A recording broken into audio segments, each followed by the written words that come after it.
இன்றைய முதல் வாசகம் இறைவாக்கினர் எசேக்கியேல் நூலிலிருந்து வாசகம். அதிகாரம் 37 வசனம் 1 முதல் 14 முடிய. அந்நாட்களில் ஆண்டவரின் ஆற்றல் என் மீது இறங்கியது. அவர் என்னை தம் ஆவியால் தூக்கி கொண்டு போய் பள்ளத்தாக்கின் நடுவில் நிறுத்தினார்.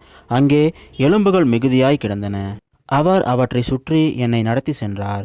அங்கே பள்ளத்தாக்கின் அடியில் பல மிக எலும்புகள் கிடந்தன. அவை மிகவும் உலர்ந்தவையாயிருந்தன. அவர் என்னிடம், மானிடா, இந்த எலும்புகள் உயிர் பெற முடியுமா என்று கேட்டார். நான், தலைவராகிய ஆண்டவரே, உமக்கு தெரியுமே என்று மறுமொழி அளித்தேன். அவர் என்னிடம் உரைத்தது, நீ இந்த எலும்புகளுக்கு இறைவாக்குரை, உலர்ந்த எலும்புகளே, ஆண்டவரின் வாக்கை கேளுங்கள் என்று சொல். தலைவராகிய ஆண்டவர் இந்த எலும்புகளுக்கு இவ்வாறு கூறுகிறார், நான் உங்களுள் உயிர் மூச்சு புக செய்வேன், நீங்களும் உயிர் பெறுவீர்கள். நான் உங்களை நரம்புகளால் தொடுப்பேன், உங்கள் மேல் சதைகளை பரப்புவேன், உங்களை தோலால் மூடுவேன், பின் உங்களுள் உயிர் மூச்சு புக செய்வேன், நீங்களும் உயிர் பெறுவீர்கள். அப்போது நானே ஆண்டவர் என அறிந்து கொள்வீர்கள். எனவே எனக்கு கட்டளையிட்டபடி இறைவாக்கு உரைத்தேன். நான் இறைவாக்கு உரைக்கையில் உராயும் ஓசை கேட்டது. ஒவ்வொரு எலும்பும் தனக்குரிய எலும்புகளுடன் சேர்ந்து கொண்டது. நான் பார்க்கையிலே அவற்றின் நரம்புகள் ஏற்பட்டு சதை தோன்றி தோல் அவற்றின் மேல் மூடியது. ஆனால் அவற்றில் உயிர் இன்னும் வரவில்லை.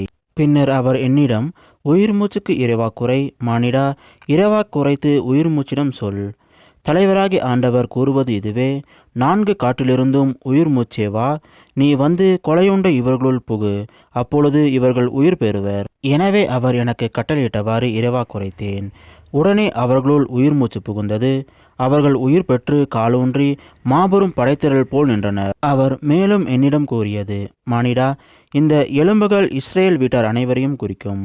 அவர்களோ, எங்கள் எலும்புகள் உலர்ந்து போயின, எங்கள் நம்பிக்கை அற்றுப்போய்விட்டது, நாங்கள் துண்டிக்கப்பட்டு விட்டோம் என சொல்கிறார்கள். எனவே இறைவாக்குரைத்து அவர்களிடம் சொல்.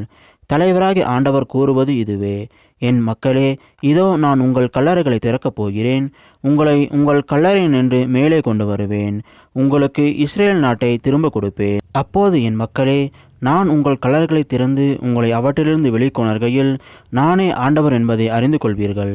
என் ஆவியை உங்கள் மீது பொழிவேன், நீங்களும் உயிர் பெறுவீர்கள். நானும் உங்களை உங்கள் சொந்த நாட்டுக்கு குடியமர்த்துவேன். ஆண்டவராகிய நான் உரைத்தேன், நானே இதை செய்தேன் என அப்போது அறிந்து கொள்வீர்கள் என்கிறார் தலைவராகிய ஆண்டவர். இது ஆண்டவர் வழங்கும் அருள்வாக்கு. இறைவா, உமக்கு நன்றி. இன்றைய நற்செய்தி. புனித மத்தேயு எழுதிய நற்செய்தியிலிருந்து வாசகம். அதிகாரம் 22 வசனம் 34 முதல் 40 முடிய. அக்காலத்தில் இயேசு சதுசேயரை வாயடைக்க செய்தார் என்பதை கேள்விப்பட்ட பரிசேயர் ஒன்று கூடி அவரிடம் வந்தனர். அவர்களிடையே இருந்த திருச்சட்ட அறிஞர் ஒருவர் அவரை சோதிக்கும் நோக்கத்துடன், போதகரே, திருச்சட்ட நூலில் தலைசிறந்த கட்டளை எது என்று கேட்டார். அவர், உன் முழு இதயத்தோடும் முழு உள்ளத்தோடும் முழு மனதோடும் உன் ஆண்டவராக கடவுளிடம் அன்பு செலுத்து, இதுவே தலைசிறந்த முதன்மையான கட்டளை. உன் மீது நீ அன்பு கூறுவது போல உனக்கு அடுத்திருப்பவர் மீதும் அன்பு கூறுவாயாக என்பது இதற்கு இணையான 2வது கட்டளை. திருச்சட்ட நூல் முழுமைக்கும் இறைவாக்கு நூல்களுக்கும் இவ்விரு கட்டளைகளே அடிப்படையாக அமைகின்றன என்று பதிலளித்தார். இது கிறிஸ்து வழங்கும் நற்செய்தி. கிறிஸ்துவே, உமக்கு புகழ்.